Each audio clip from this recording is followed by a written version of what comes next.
Now, would you agree with me, students, that Americans have become high carbohydrate consumers? Now, I say become because I don't think anyone chose to eat this way. It was just there, it's just easy. We're such a fast society today, and many people don't think about their lunchtime till they're hungry, or their evening meal till they're hungry. And there's no time to soak the legumes and cook the legumes. There's no time to steam the vegetables. They just want food now. So I think it's something that is just, you could say, evolved. And it's got to the point where these are very popular foods, and we are getting the ramifications of that, and people are starting to think, now what's happening here? What's happening here? The first person that blew the whistle on it really was probably in the 80s, Dr. Robert Atkins. You've heard of Dr. Robert Atkins? Yeah. Now his book, it hit the press, and it became New York Times best-selling cookbook 4 years running. Wow.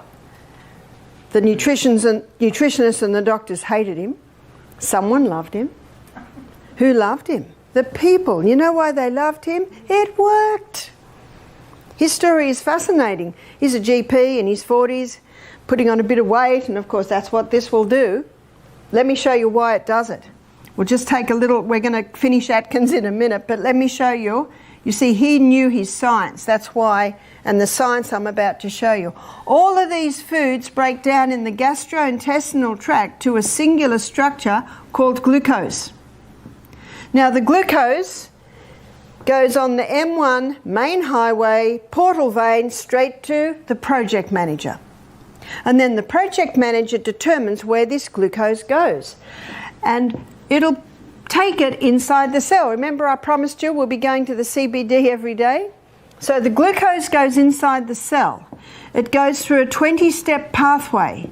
The 20-step pathway gives us 2 units of energy. Isn't that why we eat?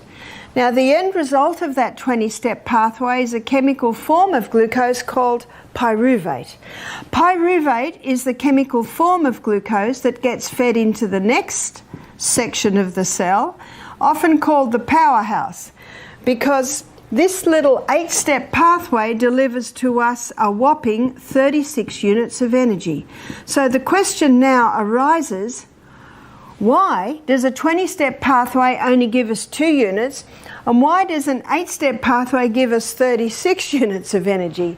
The difference is oxygen. This is called an anaerobic pathway. Anaerobic because it doesn't use oxygen.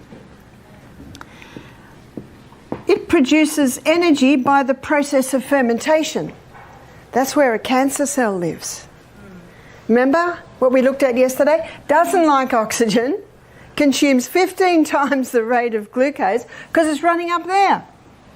Interesting. This pathway is called an aerobic pathway. It's called an aerobic pathway because it uses oxygen.